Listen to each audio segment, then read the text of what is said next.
ಕಠಿಣ ಶಿಕ್ಷೆ ಆಗಬೇಕು. ಸರ್ಕಲ್ನಲ್ಲಿ ಮಾನವ ಸರಪಳಿ ಸರ್ಕಲ್ನಲ್ಲಿ ಮಾನವ ಸರಪಳಿಯ ಕಾರ್ಯಕ್ರಮವನ್ನು ಈಗ ಹಾಕಿಕೊಳ್ಳಲಾಗಿದೆ.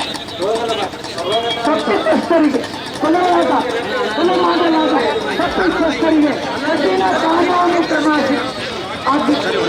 ತಪ್ಪಿತಸ್ಥರ ವಿರುದ್ಧ ಕಠಿಣ ಕಾನೂನು ಕ್ರಮ ಸರ್ಕಾರದಲ್ಲಿ ನಂಬಿಕೆ ಇಲ್ಲ. ತನಿಖೆ ಆಗಬೇಕು.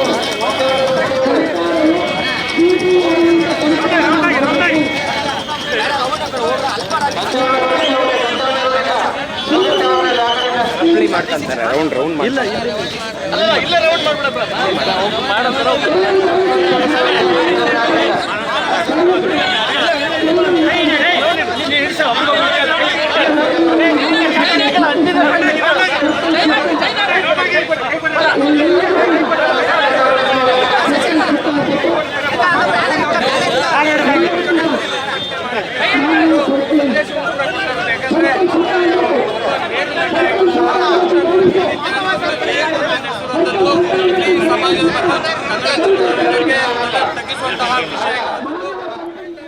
ಈಗ ಬಲಭಾಗದ ದೃಶ್ಯ ನೀವು ಗಮನಿಸ್ತಾ ಇದ್ದೀರಲ್ಲ, ಚಿತ್ರದುರ್ಗದಲ್ಲಿ ಪ್ರತಿಭಟನೆ ನಡೆಸಲಾಗ್ತಾ ಇದೆ.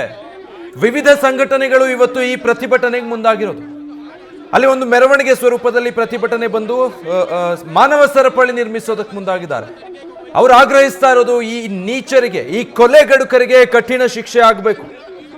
ಈ ಪ್ರಕರಣದಲ್ಲಿ ಯಾವುದೇ ಕಾರಣಕ್ಕೂ ಯಾರು ಜಾರಿಕೊಳ್ಳದ ಹಾಗೆ, ಯಾವ ಪ್ರಭಾವಕ್ಕೂ ಯಾವ ಒತ್ತಡಕ್ಕೂ ಕೂಡ ತನಿಖೆ ಯಾವ ದಿಕ್ಕು ತಪ್ಪದ ಹಾಗೆ ಯಾರೆಲ್ಲ ಭಾಗಿಯಾಗಿದ್ದಾರೆ ಅವರಿಗೆ ಕಠಿಣ ಶಿಕ್ಷೆಯಾಗಬೇಕು ಅಂತ ಹೇಳಿ ಆಗ್ರಹಿಸಿ ರೇಣುಕಾಸ್ವಾಮಿ ಸಾವಿಗೆ ನ್ಯಾಯ ಸಿಗಬೇಕು ಅಂತ ಚಿತ್ರದುರ್ಗದಲ್ಲಿ ಇವತ್ತು ವಿವಿಧ ಸಂಘಟನೆಗಳು ಒಟ್ಟಾಗಿ ಈ ಪ್ರತಿಭಟನೆಯನ್ನ ಹಮ್ಮಿಕೊಂಡಿದ್ದಾರೆ. ಪ್ರತಿಯೊಬ್ಬರಿಗೂ ಆಘಾತ ಆಗುವಂತಹ ಪ್ರಕರಣ, ಪ್ರತಿಯೊಬ್ಬರು ಪ್ರತಿಕ್ರಿಯಿಸಬಹುದಾದಂತಹ ಪ್ರಕರಣ. ಅದರಲ್ಲೂ ಚಿತ್ರದುರ್ಗದ ಯುವಕ ರೇಣುಕಾಸ್ವಾಮಿಯ ಸಾವು, ಅದರ ಹಿನ್ನೆಲೆ ತೆರೆದುಕೊಳ್ತಾ ಇದ್ದ ಹಾಗೆ ಅವರ ಸಂಬಂಧಿಕರು, ಪರಿಚಯಸ್ಥರು, ಆ ಊರಿನವರು ಎಲ್ಲರೂ ಕೂಡ ದಿಗ್ಭ್ರಾಂತರಾದರು ಮತ್ತು ವ್ಯಾಪಕವಾದಂತಹ ಆಕ್ರೋಶವನ್ನು ಹೊರಹಾಕಿದ್ರು. ಕೆಟ್ಟದಾಗಿ ಮೆಸೇಜ್ ಮಾಡಿದ್ರೆ ಅಥವಾ ಕಮೆಂಟ್ಗಳನ್ನು ಹಾಕಿದ್ರೆ ಅದನ್ನು ಸರಿ ಅಂತ ಯಾರು ಸಮರ್ಥಿಸ್ತಾ ಇಲ್ಲ, ಅಂಥವ್ರನ್ನ ಹಾಗೆ ಬಿಟ್ಬಿಡ್ಬೇಕು ಅಂತಲೂ ಹೇಳ್ತಾ ಇಲ್ಲ. ಆದರೆ ಅದಕ್ಕೆ ಆದಂತಹ ರೀತಿ ನೀತಿಗಳಿರುತ್ತೆ, ಕಾನೂನಿರುತ್ತೆ. ಕಾನೂನಿನ ಮೂಲಕ ಆತನಿಗೆ ಏನು ಬುದ್ಧಿ ಹೇಳಿಸ್ಬೇಕಾಗಿತ್ತೋ, ಎಚ್ಚರಿಕೆ ಕೊಡಿಸ್ಬೇಕಾಗಿತ್ತೋ ಕೊಡಿಸಿದ್ದಿದ್ರೆ ಆಗ್ತಾ ಇತ್ತು.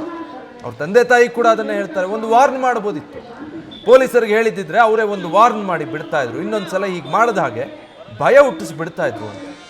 ಆದರೆ ಇಲ್ಲಿ ಸಿನಿಮಾ ಸ್ಟೈಲ್ನಲ್ಲಿ ಎತ್ತಾಕೊಂಬಂದು ಕೊಲೆ ಮಾಡಿರೋದನ್ನು ವಿರೋಧಿಸಿ ಆಕ್ರೋಶ ವ್ಯಕ್ತಪಡಿಸಿ ಪ್ರತಿಭಟನೆಗೆ ಮುಂದಾಗಿದ್ದಾರೆ.